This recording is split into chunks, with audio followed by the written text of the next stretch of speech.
Hola, también para la clase de historia me gustaría trabajar por medio de un resumen, una pequeña plática. Espero sea, espero recuerden algunas cosas. Recuerden que nos habíamos quedado en la época del Porfiriato. El Porfiriato fue cuando Porfirio Díaz estuvo mucho tiempo como presidente. Se reelegía y se reelegía, y cada vez que se reelegía a eso se le llamaba una dictadura, en donde se hacía lo que él decía, se hacía únicamente lo que él decía, mandaba y ordenaba. Recuerden que en el Porfiriato, así se le llamó a esa época, hubo muchos avances para México. Sin embargo, no solamente fueron avances y cosas benéficas para México, también hubo algunas cosas negativas, porque se vio la diferencia de las clases sociales. A esto me refiero con que las personas que sí tenían dinero se veían beneficiadas, pero las personas que no tenían tanto no recibían la misma ayuda. A pesar de que con Porfirio Díaz estuvieron existiendo algunas reformas para estar en mejores condiciones, seguían existiendo problemas de propiedad de la tierra. Había problemas como jornadas, tanto en el campo como en las fábricas, jornadas laborales de 12 hasta 15 horas de trabajo. Por ello, algunos trabajadores organizaron lo que son los sindicatos. Los sindicatos son esas instituciones que se encargan de defender los derechos de los trabajadores, y un método o una estrategia que ellos utilizaban para meter presión a los jefes para poder respetar los derechos laborales es que ellos usaban las huelgas. En fin, durante el Porfiriato estuvieron existiendo este tipo de eventos que no eran muy, que no, pues que no tenían contento al pueblo. Llegó un punto donde las personas ya estaban resignadas a que Porfirio Díaz se iba a seguir reeligiendo, pero había otras personas pues que ya no lo querían. Es por eso que para 1908 Porfirio Díaz, en una entrevista, él decía que en las siguientes elecciones presidenciales él ya no se iba a postular. Entonces Francisco y Madero escuchó esa entrevista y lo vio como una opción. Por lo tanto, Francisco y Madero funda un partido, como el PRI, como el PAN, ¿sí? Pero ese partido se llamó Partido Nacional Antirreeleccionista, y se postuló Francisco y Madero para presidente de la República por medio de ese partido, donde hablaba que pues ya no debía de existir la reelección como lo estaba haciendo Porfirio Díaz después de tantos años. Las personas del país empezaron a apoyar tanto a Francisco y Madero que eso empezó a preocupar a Porfirio Díaz, porque sí había dicho que no se quería reelegir, pero en realidad no era cierto. Entonces, como le dio cierto miedo de que Francisco y Madero fuera a ganar, mandó a encarcelarlo. Y así fue.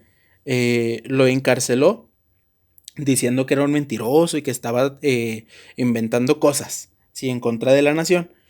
Y total, que mientras fueron las elecciones, Francisco Madero estuvo en la cárcel, pero Porfirio Díaz pues volvió a ganar la presidencia. Sin embargo, Francisco y Madero logra escapar de la cárcel y protesta contra esa situación que estaba pasando de reelegirse y reelegirse y reelegirse tantas veces Porfirio Díaz, que él creó el Plan de San Luis, dice, en el cual convocaba a la población a levantarse en armas contra el gobierno.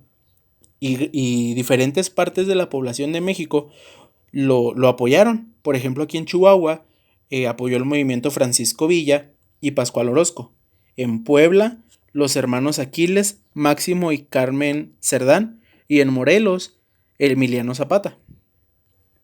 Fueron muchos los levantamientos, tanto así que, pues, Porfirio Díaz, el general, mejor renunció a la presidencia y abandonó el país, dejando a Francisco León de la Barra como presidente interino en México. Recuerden que la palabra interino es cuando no es el presidente real, sino que está mientras. Cuando Francisco León de la Barra ya termina su tiempo de presidente interino, organiza unas nuevas elecciones en donde termina siendo ganador, ahora sí, Francisco y Madero como presidente, y también se quedó José María Pino Suárez como vicepresidente. Cuando Francisco I. Madero fue presidente, él trató de respetar siempre la ley en México. Sin embargo, había personas que no estaban muy contentos en la forma en cómo gobernaban. Por ejemplo, Francisco Villa y Emiliano Zapata, que en un tiempo lo ayudaron, ahora ya no estaban apoyándolo porque no les gustaba mucho su forma de gobernar. Aprovechando esa situación, cuando era presidente Francisco I. Madero y vicepresidente José María Pino Suárez, otra persona llamada Victoriano Huerta aprovechó la situación de que había personas que que no estaban contentas con la forma de gobernar de Francisco I. Madero. Por lo tanto, Victoriano Huerta, en febrero de 1913, eh, un grupo de militares apoyados por el embajador de Estados Unidos se rebeló en contra del gobierno mexicano y a eso se le llamó la Decena Trágica. La Decena Trágica fue porque fueron 10 días de guerra, de peleas y de muchas muertes. Por eso es una decena trágica, en donde terminó muerto Francisco I. Madero y José María Pino Suárez. Entonces, cuando ellos mueren, se proclama o usurpa la presidencia Victoriano Huerta.